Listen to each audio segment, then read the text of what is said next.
Di tengah hiruk-pikuk Jakarta, ada sebuah ritme yang familiar. Deru ribuan motor, klakson yang bersahutan, dan lautan kendaraan yang seolah tak pernah berhenti bergerak. Selama bertahun-tahun, ini adalah simbol dari kekacauan, sebuah masalah kronis bernama kemacetan. Tapi, di tengah kekacauan itulah, seorang pemuda melihat sebuah pola. Ia melihat sebuah sistem yang tidak efisien, dan sebuah peluang yang tidak dilihat oleh orang lain. Ia tidak melihat kemacetan, ia melihat sebuah solusi. Ini bukanlah kisah tentang penciptaan mobil terbang atau terowongan bawah tanah. Ini adalah kisah tentang bagaimana mengambil sesuatu yang paling merakyat, sebuah ojek, dan mengubahnya menjadi sebuah revolusi digital.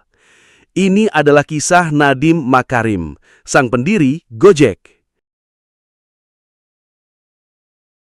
Nadiem Anwar Makarim lahir dari keluarga terpandang dan mengenyam pendidikan tinggi hingga ke Harvard Business School.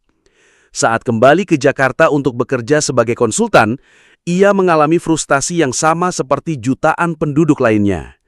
Setiap hari, ia bergantung pada ojek untuk menembus kemacetan ibu kota. Tapi masalahnya selalu sama. Sulit mencari ojek saat dibutuhkan, harganya tidak pasti, seringkali harus tawar-menawar, dan keamanannya tidak terjamin. Ia sadar, masalahnya bukan karena kurangnya pengemudi ojek, tapi tidak adanya cara efisien untuk menghubungkan mereka dengan penumpang. Ada permintaan, ada penawaran, tapi tidak ada jembatan di antara keduanya. Bagi banyak orang, ini hanyalah keluhan sehari-hari. Tapi bagi seorang lulusan Harvard, ini adalah sebuah inefisiensi pasar yang gatal untuk dipecahkan. Maka, pada tahun 2010, sebuah ide sederhana lahir. Jauh sebelum aplikasi canggih dan pendanaan miliaran dolar, Gojek dimulai dari sebuah garasi. Bukan garasi fisik, melainkan sebuah ide yang sangat sederhana, sebuah call center. Dengan sebuah tim kecil dan hanya 20 orang pengemudi ojek sebagai mitra pertama, Gojek beroperasi. Penumpang menelpon, operator mencarikan ojek terdekat, lalu mengirimnya. Sesederhana itu. Ini adalah Gojek versi 1.0. Sebuah solusi manual untuk masalah yang masif. Itu adalah langkah pertama yang kecil, namun di dalamnya terkandung benih dari sebuah revolusi. Selama beberapa tahun, Gojek berjalan dalam skala kecil. Namun Nadiem tahu bahwa masa depan ada di genggaman tangan, smartphone. Ia melihat bagaimana dunia mulai beralih ke aplikasi.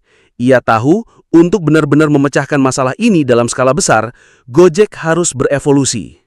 Maka pada Januari 2015, momen Big Bang itu tiba. Aplikasi Gojek diluncurkan di iOS dan Android.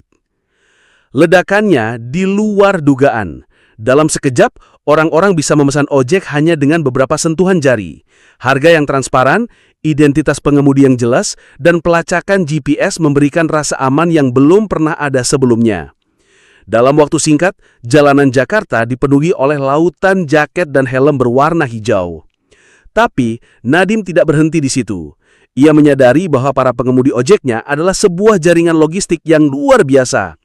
Saat tidak membawa penumpang, mereka bisa membawa barang lain.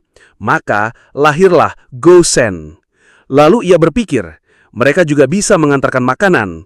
Maka lahirlah GoFood, sebuah layanan yang mengubah total industri kuliner Indonesia, memberikan kehidupan baru bagi ribuan warung dan restoran kecil. Gojek dengan cepat bertransformasi dari sekedar aplikasi ojek menjadi sebuah super app, sebuah pisau tentara Swiss untuk kehidupan urban di Indonesia. Mau bepergian, kirim barang, pesan makan, bayar tagihan, bahkan pijat dan bersih-bersih rumah, semua bisa dilakukan dari satu aplikasi. Tentu saja, revolusi ini tidak datang tanpa perlawanan. Gesekan terjadi di mana-mana. Protes dari para pengemudi ojek pangkalan dan taksi konvensional meledak. Mereka merasa mata pencaharian mereka terancam oleh teknologi baru ini. Pemerintah pun gagap, bingung bagaimana harus mengatur model bisnis yang sama sekali baru ini. Gojek sempat dianggap ilegal. Di saat yang sama, perang di dunia digital pun juga bercakumak.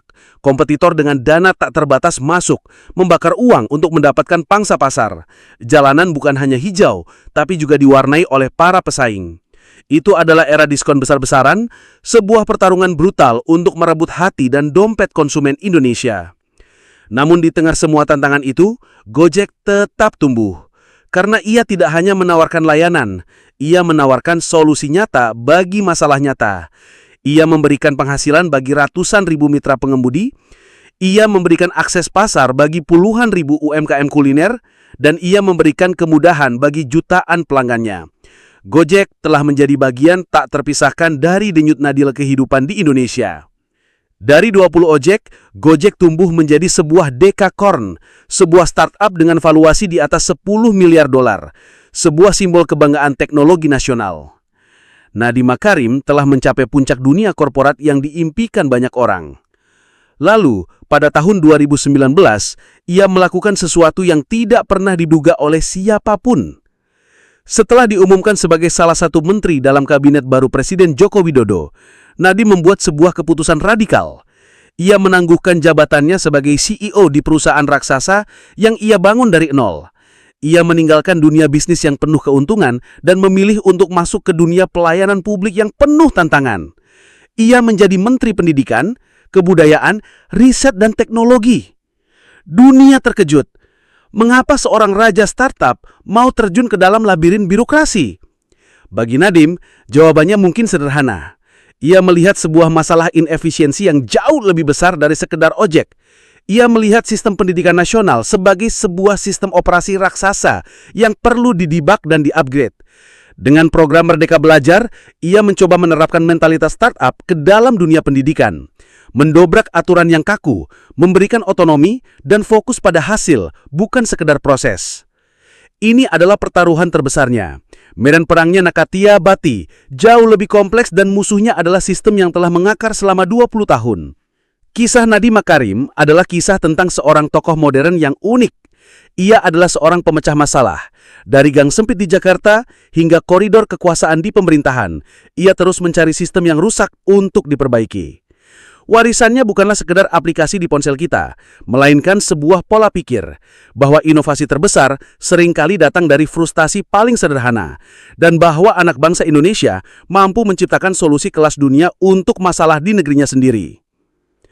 Kisah seperti inilah yang menjadi jantung dari channel Tokoh Modern, tempat kita belajar dari para inovator dan pendobrak yang tidak takut untuk menantang cara lama.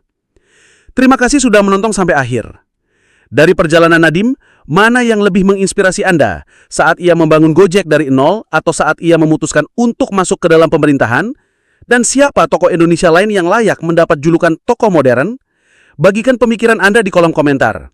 Jika Anda merasa terinspirasi oleh cerita ini, kami akan sangat senang jika Anda memberikan like, subscribe, dan menyalakan lonceng notifikasi agar kita bisa terus menjelajahi kisah-kisah luar biasa lainnya bersama.